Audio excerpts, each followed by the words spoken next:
Welcome back to the channel. Let me start by asking, after receiving the Bodhisattva vows, have you ever wondered what truly comes next?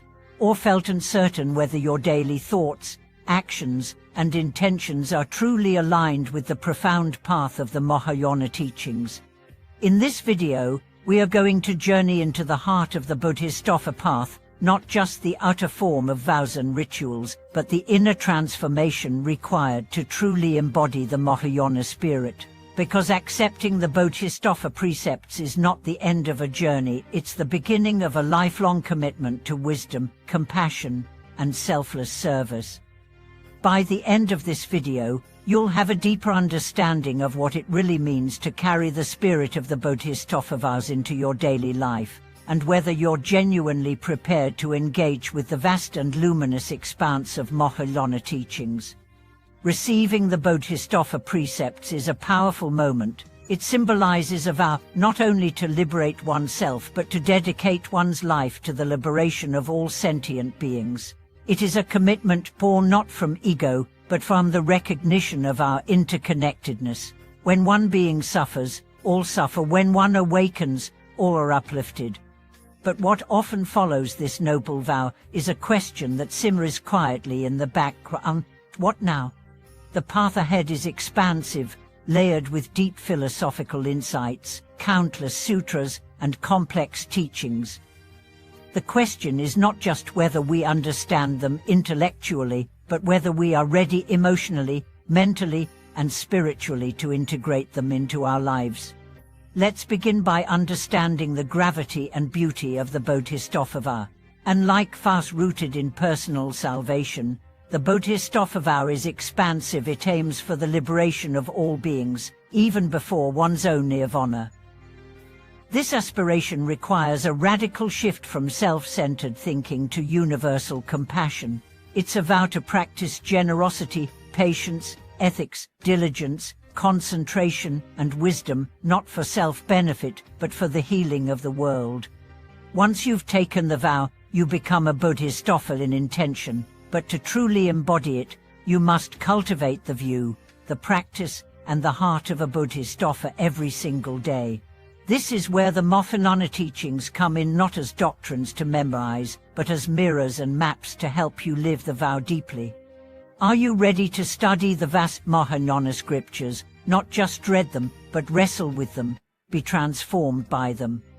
Teachings such as the Prajna Paramita, the Lotus Sutra, the Evatiyansaka, and the Lankavotara are not just philosophical, they are training grounds for your heart and mind. They challenge you to see the world as empty of inherent existence, yet full of compassion, to see form as emptiness, and emptiness as form.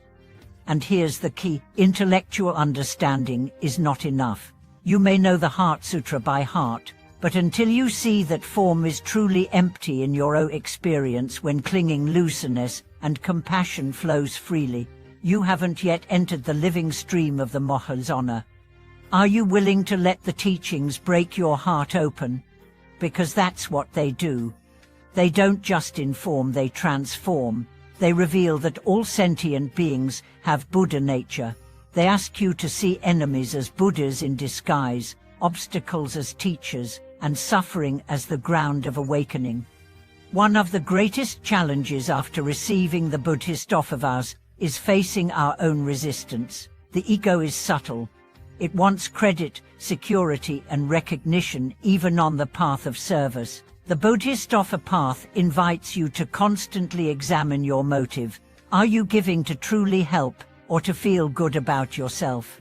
Are you teaching to uplift others, or to be admired? The Mahayana path requires radical honesty. It's not about being perfect, but about being real. Real in your commitment, your humility, and your willingness to be transformed. Let's talk about daily practice. After receiving the vows, how do you embody them in your ordinary life?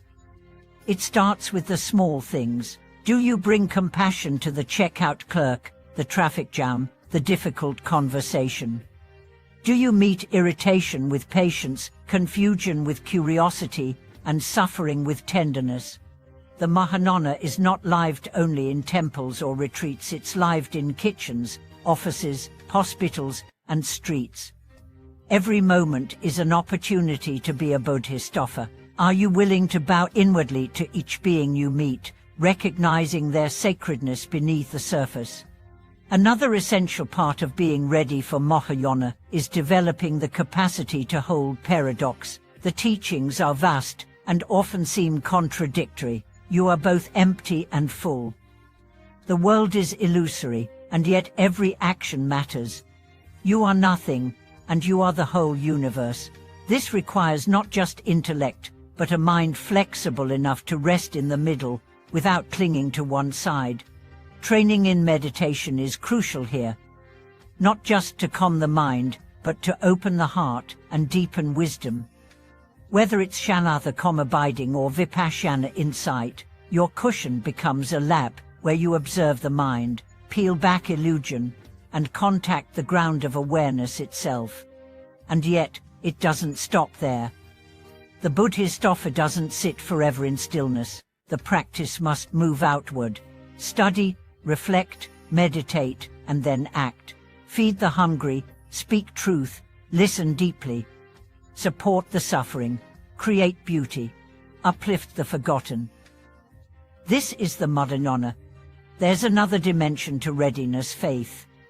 Not blind faith, but a grounded trust in the three jewels and in your own capacity to awaken. There will be days when the path feels dry, confusing, or even pointless. In those moments, faith carries you. Faith in your vow, faith in the teachings. Faith in the countless Bodhisattvas who walked this path before you and left breadcrumbs of light. Community matters too. Are you surrounded by fellow travelers who encourage, challenge, and support you? Sangha is the third jewel for a reason. We do not walk this path alone. A true community is not just a group of like-minded people, it is a mirror, a forge, and a refuge. Find them, be one of them. And most importantly, ask yourself this: are you ready to be uncomfortable? Because awakening is not comfortable. It requires confronting your biases, seeing your shadows, letting go of cherished illusions, and opening to pain you'd rather avoid. But through that discomfort, something extraordinary happens. You begin to taste a freedom that no success or pleasure can offer, a freedom rooted in love, in clarity, in non-clinging. This is the gift of the Mahayana path. It doesn't promise comfort, but it offers something infinitely more valuable: meaning, depth, and true liberation. So, after receiving the Bodhisattva vows, are you ready to embrace the vast ocean of Mahayana teachings? Not just read them, but dive into them, be soaked by them, and let them change you. Are you ready to live as if every moment matters, every being is sacred, and your own awakening is inseparable from the world's healing? Thank you for watching this video. If this message resonated with you, please like, subscribe, and share it with someone on the path. Let us know in the comments how the Bodhisattva vows have transformed your view, your heart, or your practice. Until next time, may you walk the great path with courage, with wisdom, and with the boundless compassion that lies at the heart of the Mahayana.